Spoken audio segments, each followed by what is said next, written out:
สวัสดีครับเช้าวันที่29เวลา8โมงเช้านะครับตอนนี้นะฮะก็มาอัปเดตสวนให้ทุกคนได้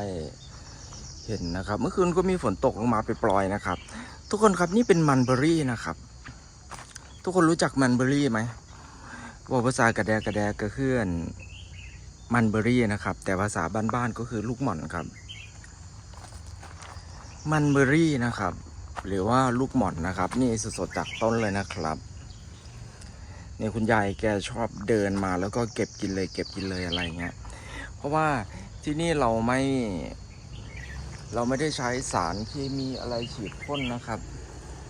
เราไม่ได้ใช้สารเคมีอะไรฉีดพ่นนะฮะก็มันเบอรี่นะครับลูกประมาณนี้นะครับผมชอบกินตัวที่มันแบบยังแดงๆเลื่อยๆหน่อยอะไรเงี้ยมันเปรี้ยวๆดีนะครับแต่มีบางคนบอกว่าเวลากินเนี่ยเขาให้เอาแช่น้ำเกลือก่อนนะครับพวกไข่แมลงพวกหนอนพวกอะไรอย่างเงี้ยมันจะออกมานะครับวิธีการทานมันเบอรี่นะครับหรือว่าลูกหม่อนนะครับให้เอาแช่น้ำเกลือก่อนนะครับแล้วก็ค่อยทานนะครับพวกไข่แมลงหรือว่าหนอนเนินอะไรอย่างเงี้ยนะฮะมันก็จะออกมานะครับข้างในก็คือจะมีแบบอัญชันแซมขึ้นมานิดนึงนะครับ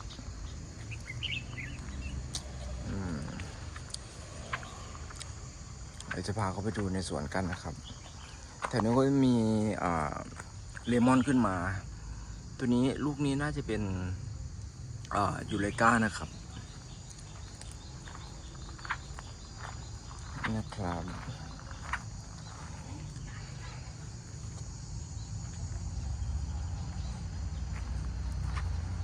ดอกนีออนเนี่ยเขาเป็นดอกสวยๆทุกคน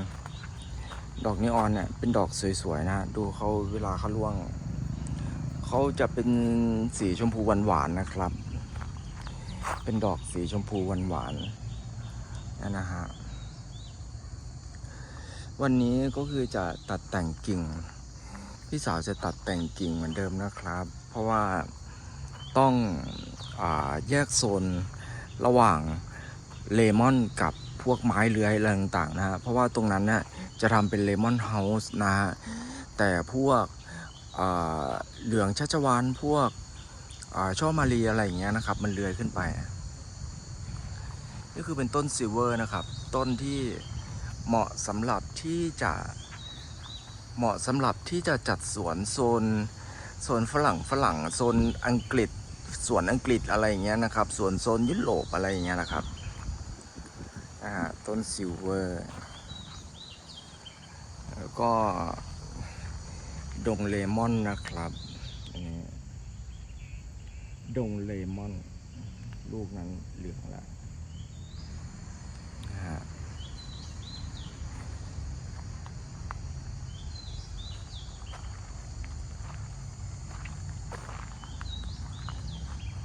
เมื่อวานเนี่ยเขาได้แบบฝนไม่ค่อยนี่เท่าไหร่ฝนไม่ค่อยแรงเท่าไหร่นะครับเขาก็ได้มีแสงเขาก็ได้รับแสงนะครับ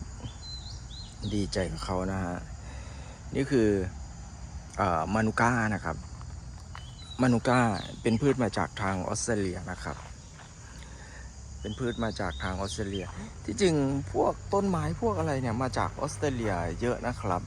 เหมือนเกรวิเลียต้นนั้นนะฮะก็เหมือนกันนะครับ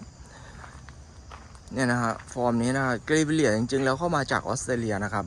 เขาจะเกิดขึ้นทางภาคตะวันออกของออสเตรเลียนะครับเนี่ยก็คือดอกเขานะฮะนี่คือเกรวิเลียนะครับฟอร์มนี้ก็คือลูกค้าจะมารับแล้วนะฮะเมื่อวานผมพูดชื่อไอ้นี่ไปผิดอะทุกคนสร้อยฟ้านี่ถูกแต่ช่อมาลาน่ะไม่ใช่นะครับช่อมาลาจะต้องเป็นสีมาลานะครับพูดไปผิดนะฮะพูดไปผิดส่วนตรงนี้ก็คือจำชื่อไม่ได้นะครับสวยหวานนะชมพูนะจำชื่อไม่ได้ขนาดพี่สาวยังจำไม่ได้เลยนะคนปลูกเพราะว่าพันไม้ในนี้มันเยอะนะฮะวันนี้ท้องฟ้าก็ปลอดโปร่งนะครับ ปลอดโปร่งแต่ก็ไม่แน่นะครับเมฆหมอกอาจจะลงมาจากบนเขานี้ก็ได้นะครับนี่ต้นขี้กากนะครับ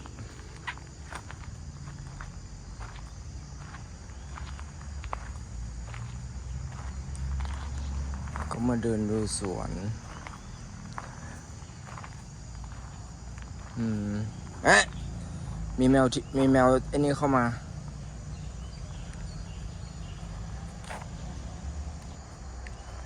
ผมนะนับวันรอที่จะกินลำไยอยู่ทุกคนนับวันรอที่จะกินลำไยอยู่นะครับดูลำไยนะฮะดกนะครับลำไยดกใครจะกินมาเลยนะฮะใครจะกินนับวันที่จะกินลำไยรอวันที่จะกินลำไยนะครับ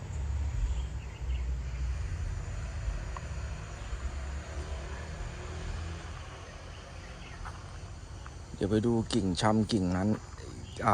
โน้มกิ่งนั้นหน่อยนะครับว่า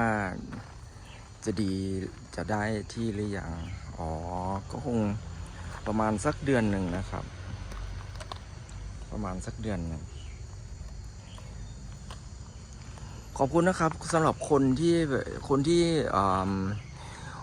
อุดหนุนกิ่งของลีกวนจูนะครับ5 กิ่งนะครับตอนนี้คือจะเริ่มทำให้แล้วนะฮะตอนนี้เรากำลังเลือกกิ่งอยู่นะครับกำลังเลือกกิ่งลีกวนจูอยู่นะฮะขอบคุณนะครับลีกวนจูก็คือเป็นไม้เลื้อยที่แบบไอ้นี่เลยนะฮะเป็นแบบเส้นสวยๆเลยนะครับนี่คือยังไม่ได้เก็บนะฮะยังไม่ได้เก็บก็คือก็ตัดแต่งกิ่งไปนะฮะ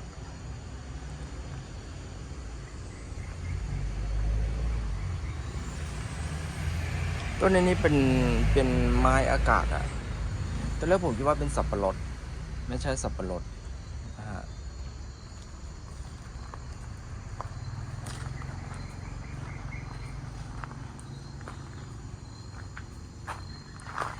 นี่ก็พร้อมปล่อยนะครับอีพิภูฉีก